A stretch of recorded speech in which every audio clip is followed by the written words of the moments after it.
তোমরা আল্লাহকে ভয় করার পর সত্যবাদীদের সঙ্গী হয়ে যাও, সত্যবাদীদের সংস্পর্শে থাকো।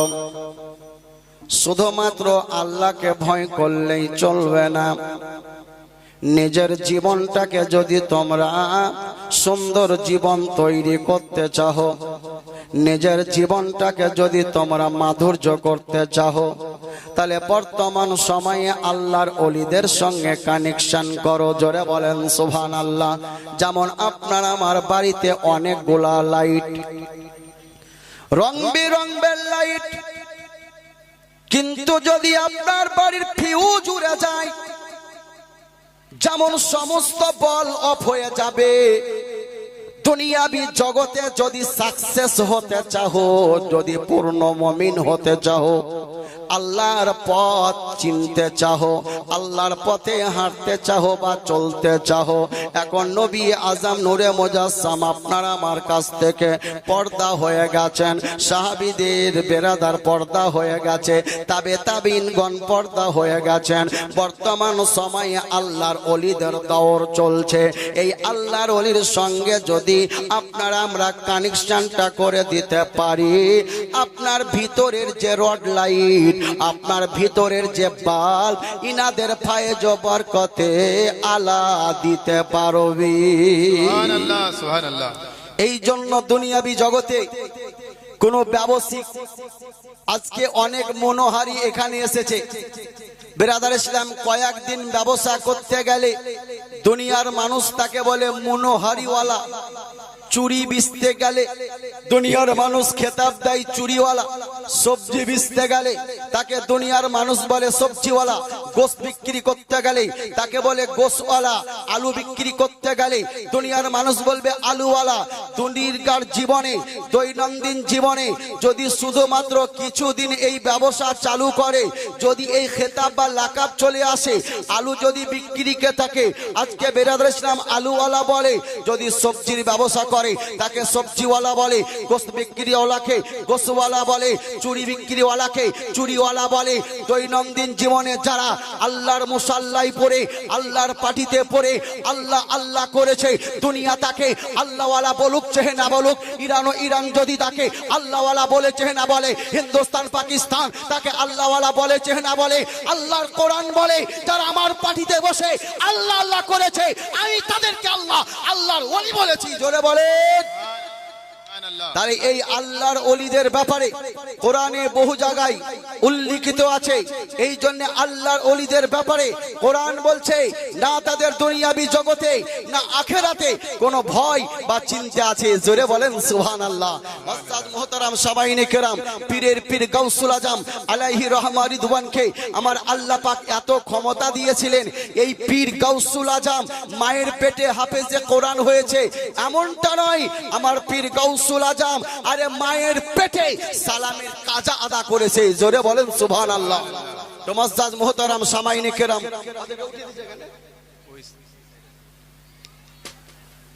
বেরাদার ইসলাম সামাইনে কেরাম, একটু আগে বসেন, একটু আগে বসেন। আর পুরুষ মানুষেরা, বাপজিরা, ভাইরা, আল্লাহুম্মা সাল্লি আলা সাইয়্যিদিনা মাওলানা মুহাম্মাদ ওয়া আলা আলি সাইয়্যিদিনা মাওলানা মুহাম্মাদ। ও মন পথিকিরে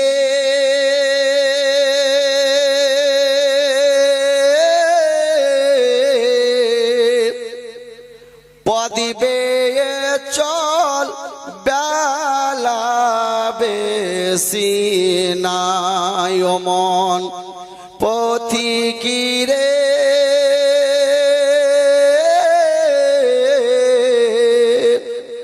পদিবে চল বেলা বেশি নাই। তোর সন্ধ্যা লাগিলে আসিবে আধার, তোর পথ চলা হবে পরদায়। পদিবে চল বেলা বেশি নাই ও মন পথিকিরে পদিবে চল বেলা বেশি নাই যাদের জন্য এসব করো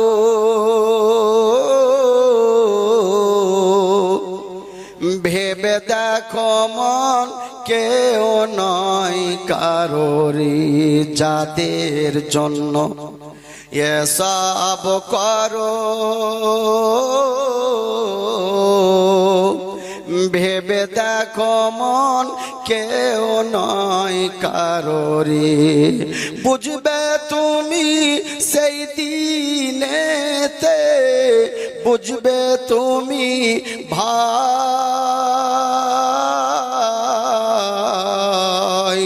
পদিবে চল বেলা বেশি নাই ও মন পথিকিরে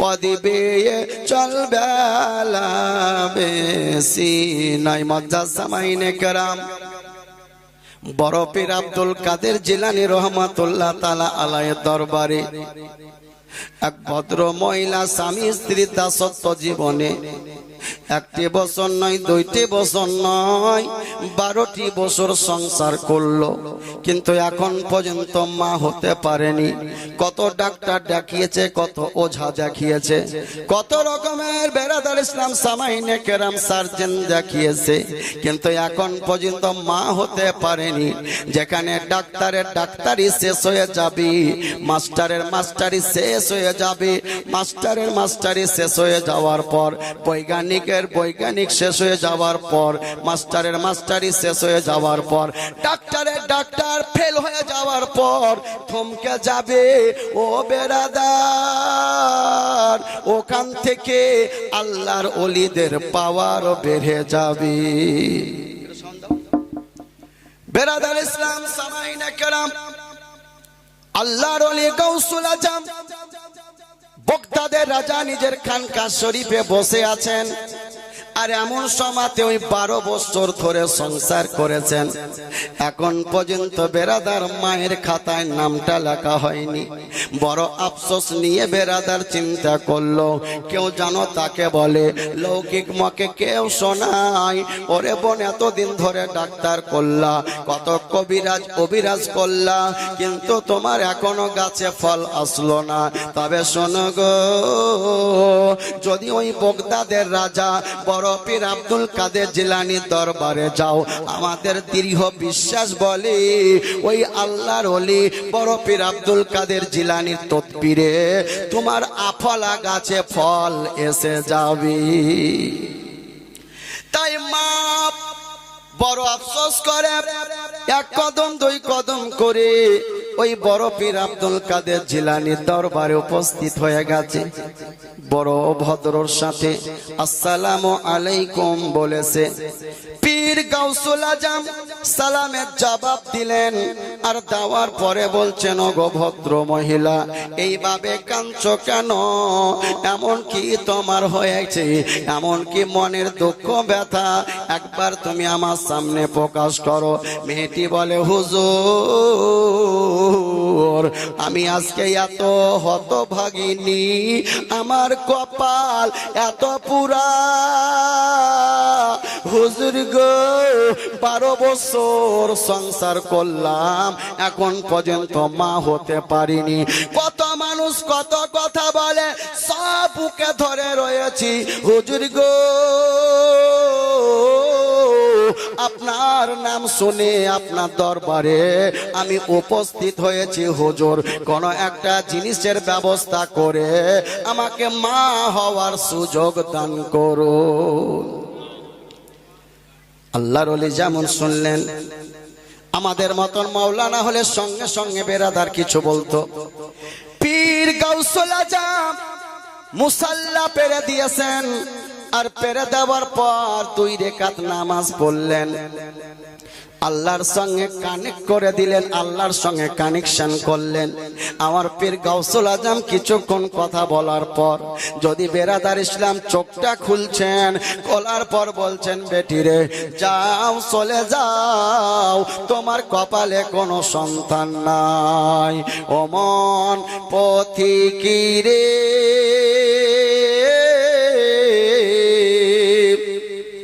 পদিবে চলবে বেশি নাই, স্ত্রী পুত্র বন্ধু যারা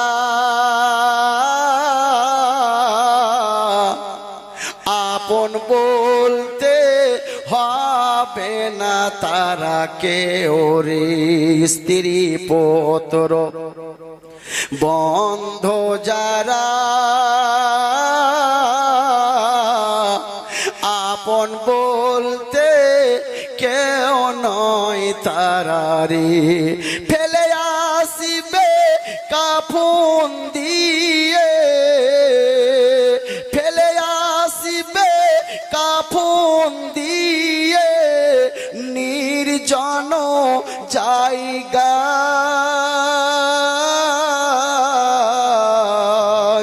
পদিবে চলবে বেশি নাই। ও মন পথিকি রে,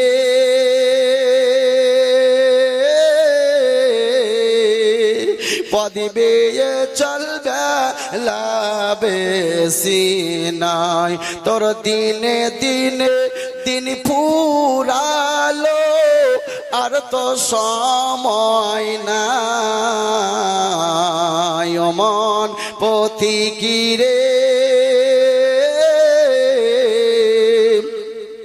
পদিবে চলবে বেশি নাই। পীর গাউসুল আজম বলছে, বেটি রে আমি যা দেখলাম, তবে তোমার কপালে কোনো সন্তান নাই। ঝুমকে বলিয়ে সুবহানাল্লাহ। মেয়েটা বলছে, হুজুর আপনি তো দেখলেন যে আমার তকদির বা কপালে সন্তান নাই, কিন্তু আপনার দরবারে এসেছি, আপনার ভান্ডারে কোনো জিনিসের কমতি নাই। ঝুমকে বলিয়ে সুবহানাল্লাহ। कौन देता है देने को मुंह चाहिए, कौन देता है देने को मुंह चाहिए, अरे देने वाला है सच्चा हमारा नबी। जोरे बोलুন সুবহানাল্লাহ। এটা মাওলানা আব্দুল হান্নানের মুখের কথা নয়, মুফতি সাহেবের মুখের কথা নয়, বেরাদার হাজী সাহেবের মুখের কথা নয়, আল্লাহ রাব্বুল আলামিনের নবী মুস্তাফা বুখারীতে বলছেন, ইন্নামা আনা কাসিমুন ওয়াল্লাহু ইউতি। হে আল্লাহ পাক তুমি দাও আর তোমার রাসূল সেগুলোকে বন্টন করে। জোরে বলুন সুবহানাল্লাহ। তাহলে আল্লাহ দেনেওয়ালার মালিক, রাসূলুল্লাহ বাটনেওয়ালার মালিক। এই জন্য যদি কোনো দরবারে চাওয়া যায়, এটা নাজায়েজ হয়ে যায় না। মায়ের কাছে ভাত চাই, মায়ের কাছে পানি চাই, মায়ের কাছে পয়সা চাই, মায়ের কাছে অনেক জিনিস চাই, এটা নাজায়েজ হয় না। কোনো মুসলমান যদি পীরের দরবারে চায়, এটা নাজায়েজ হয় না। আরে পীর তো পীর। মুআজ্জাজ সামাইনে কেরাম, আল্লাহ কোরআনে আল্লাহ বলেছেন, ইয়াকা না'বুদু ওয়া ইয়াকা নাস্তাইন। এই আল্লাহ তোমারই ইবাদত করি আর তোমারই কাছে সাহায্য চাই। আল্লাহর ইবাদত করো, আল্লাহর কাছে চাও, ওলিকে মোহাব্বত করো, ওলির কাছে চাও, বাপ মাকে মোহাব্বত করো, বাপের কাছে চাও, পড়োশিকে ভালোবাসো, পড়োশির কাছে চাও। আল্লাহ বলছে কোনো না কোনো ওসিলাতে আমি আল্লাহ তোর চাওয়া পাওয়াকে পূরণ করে দিব। জোরে বলেন সুবহানাল্লাহ। মুআজ্জাজ মুহতারাম, পীর ওলির দরবারে চেয়েছে মেয়েটি, আমার পীর বলছে তোর তকদিরে নাই। বলে হুজুর নাই তো বটে, তবে আপনার দরবারে কমতি নাই। যতক্ষণ আমাকে মা হওয়ার সৌভাগ্য না দিচ্ছেন, যতক্ষণ পর্যন্ত মা হওয়ার আশ্বাস না দিচ্ছেন, আমি আপনার দরবার থেকে যাব না। মেয়েটি গড়গড় করে চোখের পানি ভরাচ্ছে, মেয়েটির চোখের পানিতে বুকটা ভেসে যাচ্ছে। আমার পীর গাউসুল আজম আবার সিজদায় পড়ে গেলেন, ইয়া রাব্বুল আলামিন তুমি সবচাইতে খালিক ও মালিক। তোমার দরবার এমনই একটা দরবার, দুনিয়ার দরবার খালি হতে পারে, তোমার দরবার খালি হয়ে যায় না। ইয়া রাব্বে কায়নাত, আমি তোমার দরবারে আজকে দোয়া কামনা করছি, তোমার দরবারে প্রার্থনা করছি, আল্লাহ এই মেয়েটিকে একটি সন্তান দান করো। এ মুআজ্জাজ মুহতারাম, পীরের ওসিলায়, পীরের দওয়ার বদৌলতে আজকে বেরাদার ইসলাম আমার আল্লাহ বলছেন, হে আমার পিয়ার আব্দুল কাদের তুমি নিজের মস্তকটা উঠাও, আমি তোমার দুয়ার বদৌলতে মেয়েটাকে মা হওয়ার সৌভাগ্য দান করব। জোরে বলেন সুবহানাল্লাহ। পীর আব্দুল কাদের জিলানী আলাইহি রহমা রিদওয়ান মাথা উঠিয়ে বলছে, যা বেটি যা, বাড়ি চলে যা। মেয়েটা বলছে, হুজুর এমনি এমনি যাব না, কিছু দোয়া দিতে হবে, পানি পড়া দিতে হবে। বলে, বেটি রে, তোমার জন্য যা করে দিয়েছি, যা বেটি চলে যা, মা হয়ে যাবি। পীরের ওপরে আস্থা রেখে মেয়েটি সেই রাত্রে বেরাদার ইসলাম স্বামী স্ত্রীর দাসত্ব জীবনে মেলন করলো। আর এই মেলনে আল্লাহ রব্বুল আলামিন মেয়েটাকে গর্ভবতী বানিয়ে দিল। ঝুমকে বলেন সুবহানাল্লাহ। জগৎ জানতে পারে, চেহে না পারে, শ্বশুর শাশুড়ি জানতে পারে, চেহে না জানতে পারে, মেয়েটা জানতে পারবে 1 মাসের মাথায় গর্ভবতী হয়েছে। কত ডাক্তার দেখালেন বাপজিরা, কোন একটা মানুষ বলল মারে, অনেক তো ডাক্তার দেখালছো, কিন্তু এমন একটা ডাক্তারের দরবারে যাও যেখানে গেলে তুমি শেফা পাবে। আব্বা জানের আগো, আমি মাওলানা আব্দুল হান্নান ডাক্তারের কাছে না গেলে এইরকম মন করতে পারতাম না, ডাক্তারের কাছে না গেলে এ বেরাদার এত তাড়াতাড়ি সফল হতে পারতাম না, যদি আজকে আমার আল্লাহ পাক কপালে লিখেছিলেন। কিন্তু আল্লাহ রাব্বুল আলামিন দানা দিয়েছেন, যার কারণে অসুখ আসার পরও আমার আল্লাহ কোন লোকের হিল্লাতে শেফা লিখে রেখেছেন। আমি তো বলতে, আল্লাহ আমার ট্যাঙ্ক ভালো করে দাও, তুমি অপারেশন করে দাও, করতো না। মানুষের দরবারে যেতে হবে। পেটে লাগলে ওষুধ খাও, মাথায় লাগলে ওষুধ খাও, কিন্তু আপনার আমার প্রতি যদি সুবহানাল্লাহ ওই বিশ্বাস থাকে যে ওষুধেও কাজ করলো না, কিছুতেই কাজ করলো না, ডাক্তার শেষ ফয়সালা দেয়, একে নিয়ে চলে যাও, কোন দোয়া দরুদের ব্যবস্থা করো। ঝুমকে বলিয়ে সুবহানাল্লাহ। কত দেখলাম, যাও, আর আমাদের কিছু করার নাই, ডাক্তারের কাছ থেকে বিদায় হয়ে গেছো, এখন দোয়া দরুদ করো, 5টা মুসল্লির পানি পড়া খাও, জোরে বলুন সুবহানাল্লাহ, পানিতে শেফা আছে। তো মেয়েটা বলছে, হুজুর কিছুই দিলেন না। বলে, যা বেটি চলে যা। গেল 1 বছর পর সন্তান দিচ্ছে আমার আল্লাহ, ওই আফলা গাছে একটা ফল দিয়েছে, তো কন্যা সন্তান, জোরে বলুন সুবহানাল্লাহ। এখন আপনাদের যাদের বাড়িতে বেশি কন্যা বেটা নাই, ওর মনে চিন্তা, আমাকে আল্লাহ বেশি বেটা দিয়েছে, আমার বেটি নেই, তা আমারও চিন্তা। আর যার বেটা বেটি তার চিন্তা নাই, দুটাই আছে, তো আফসোস আছে। তো মেয়েটা চিন্তা করছে, বেটি দিয়েছে, মন তো ভালো নাই। 2 বছর দুধ পান করার পর ছেলেটাকে হেফাজত করে পীরের পীর গাউসুল আজমের দরবারে 2 বছর পর গিয়েছে। আর যাওয়ার পর সালাম জানিয়ে বেরাদার গাউসুল আজমকে বলছে, হুজুর আপনার দুয়ার বাদাউলাতে আল্লাহ রাব্বুল আলামিন আমাকে একটি কন্যা সন্তান দিয়েছে, তবে হুজুর গো,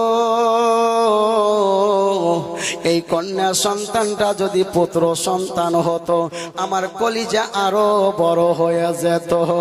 বলে, বেটি রে, তোমার কিছুই কপালে ছিল না, আল্লাহর দেওয়া নিয়ামত তুমি পেয়েছো, এর শুকরিয়া আদায় করা দরকার ছিল, কারণ এমনিতেই তুমি বাঁঝা মেয়ে ছিলে, দুয়ার বাদাউলাতে সন্তান পেয়েছো, বেটা হোক বা বেটি, এই সন্তান নিয়ে শুকরিয়া আদায় করতে হতো।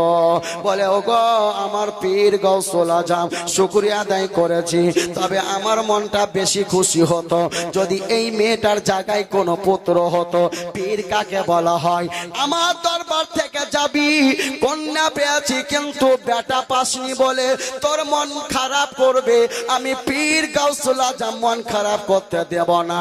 যেমনই ওই কন্যা মেয়েটার ওপরে, কন্যা পাচ্ছি মেয়েটার দিকে আমার পীর গাউসুল আজম নিজের নুরানি দৃষ্টি লাগিয়ে দিয়েছে। কি যেন মনে মনে গাইতেছে, বেরাদার একটু পরে চোখ খুলে বলছে, মা যা চলে যা, আমার আল্লাহ তোর মনের আশা পূরণ করে দিয়েছে। বলে, হুজুর গো, কি মনের আশা পূরণ করেছে? বলে, বেটি রে, তোর বেটি আর বেটি নাই, আমার দোয়াতে বেটাই রূপান্তরিত করে দিয়েছে। এ হচ্ছে পীর। যে মৃত্যুকে জীবিত করতে পারে, জীবিতকে মারতে পারে, বেটাকে বেটি বানাতে পারে, এ ক্ষমতা আল্লাহ রাব্বুল আলামিন বড় পীর আব্দুল কাদের জিলানীকে দিয়েছেন। পীর যারা হবে নামাজ কাজা করবে না, পীর যারা হবে হারামকে বেরাদার ইসলাম বর্জন করবে, হালালকে একড়ে ধরবে, জায়েজকে একড়ে ধরবে, না জায়েজকে ছেড়ে দিবে। পীর যারা হবে মানুষকে সৎ পথের পথে চলার জন্য আহ্বান করবে। পীর গাউসুল আজম এত ইবাদত করেছিলেন যে পীর গাউসুল আজম ইবাদতের বাদাউলাতে তদানীন্তন কালের লয় কিয়ামত পর্যন্ত জগতে যত পীর আসবে সমস্ত পীরের কাঁধের উপরে আমার গাউসুল আজমের কদম মোবারক থাকবে। জোরে বলুন সুবহানাল্লাহ। এত বড় পীর যিনি মায়ের পেটে হাফেজে কোরআন হয়েছিলেন, এ মুআজ্জাজ সামাইনে কেরাম, আজকে আপনারা আমরা পীরের গোলাম। পীরের দরবারে তখনই যাব যে পীরকে ওলামারা একরে ধরবে, আর ভণ্ড পীরের কাছ থেকে আমরা বেরাদার ইসলাম দূরে থাকবো। কারণ বেরাদার ইসলাম নকল টাকা যেমন ধরা পড়লে দণ্ডনীয় অপরাধ, নকল পীর যদি ধরা পড়ে আল্লাহর জাহান্নাম ছাড়া জান্নাতের খুশবু পাবে না। এই জন্য পীর যদি ধরতে হয় সঠিক পীর ধরতে হবে। বেরাদার ইসলাম সঠিক পীর ধরে বেরাদার ইসলাম সামাইনে কেরাম, পীর বলবে বাবা নামাজ পড়িও, পীর বলবে সত্য কথা বলিও, পীর বলবে মানুষে মানুষকে ভালোবাসিও। আল্লাহর নবী সাল্লাল্লাহু তাআলা আলাইহি ওয়াসাল্লামের একটা আদর্শ। কারণ বেরাদার ইসলাম প্রত্যেকের জীবনে মরণ আসবে, মরণ অপরিহার্য। আল্লাহর কোরআনে আল্লাহ বললেন আইনামা তাকুনু ইদ্রিকুমুল মাউত, যে কোনো জায়গায় হও না কেন সময় যেদিন আসবে মওত তোমার বেরাদার ইসলাম আজকে নিকটে পৌঁছে যাবে। মুআজ্জাজ মুহতারাম সামাইনে কেরাম, তাহলে মওত সে কিসকো রিশতেদারি হে, আজ হামারি তো কাল তোমারি বাড়ি হে। প্রত্যেকের জীবনে মরণ আসবে, মরণ অপরিহার্য। বেরাদার ইসলাম অনেক ওলামায়ে কেরামগণ আছেন, আমি আর আগে বাড়বো না, আমার টাইম শেষ। বেরাদার ইসলাম সামাইনে কেরাম, এই বলে বক্তব্য সমাপ্তি করলাম। আল্লাহর অটুট সংবিধান থেকে পড়েছিলাম ইয়া আইয়ুহাল্লাযিনা আমানুত্তাকুল্লাহা ওয়া কুনু মা'আস সাদিকিন, এই ঈমান লানে वालों अल्लाह से डरो और सच्चों के साथ हो जाओ। और निजेर बेरादार इस्लाम जिंदगीटाके भालो करार जोन्नो आल्लाहर जमिने सेजदाय पड़े सुबहाना रब्बियाल आला, सुबहाना रब्बियाल आला, सुबहाना रब्बियाल आला तसबिह जपते थाको। सारा जीवने मालामाल হয়ে যাবে। কবরে যাওয়ার পর কবর অন্ধকার থাকবে না। এই নামাজ আল্লাহর জান্নাতে খোলার চাবি তৈরি হয়ে যাবে। জোরে বলুন সুবহানাল্লাহ। যার জন্য কোন কবি বলেছেন সাজদে মে সর কো কাটায়া ফাতেমা কে লাল ने, जोरे बोले सुभान अल्लाह। अरे सजदे में सर को कटाया फातिमा के लाल ने, सर को सजदे में कटाया फातिमा के लाल ने। अरे जो कहा वो कर दिखाया फातिमा के लाल ने, जो कहा वो कर दिखाया फातिमा के लाल ने। आया था जो वार करने गर्दने इस्लाम पर, अरे आया था जो वार करने गर्दने इस्लाम पर, आया था जो वार करने, अरे आया था जो वार करने गर्दने इस्लाम पर। अरे उसकी गर्दन को उड़ाया फातिमा के लाल ने, उसकी गर्दन को उड़ाया फातिमा के लाल ने। जो कहा वो कर दिखाया फातिमा के लाल ने। अस्सलाम वालेकुम।